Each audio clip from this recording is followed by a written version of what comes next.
Usa ka female Philippine freshwater crocodile ang narescue sa mga residente sa barangay Sarayan, Matalam, Cotabato. Nga na-turn over na ngadto sa DNR 12, Penro, Cotabato, kagahapong adlaw Hunyo 3, 2025. Ang buwaya nasiplatan sa sapa nga dunay giban-abana ang gitason nga 6.6 feet ug mitimbang og 60 kilograms.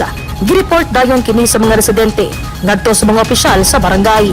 Nakumpirma sab nga himsog ang buwaya human gipa ilalom sa veterinary assessment. Ang Philippine freshwater crocodile usa sa pinakatalagsaon nga species ug endemic sa nasod nga giklasipika isip critically endangered subay sa DNR Administrative Order number 2019-09 o gipanaliptan ubos sa Republic Act number 9147 kon Wildlife Resources and Conservation and Protection Act.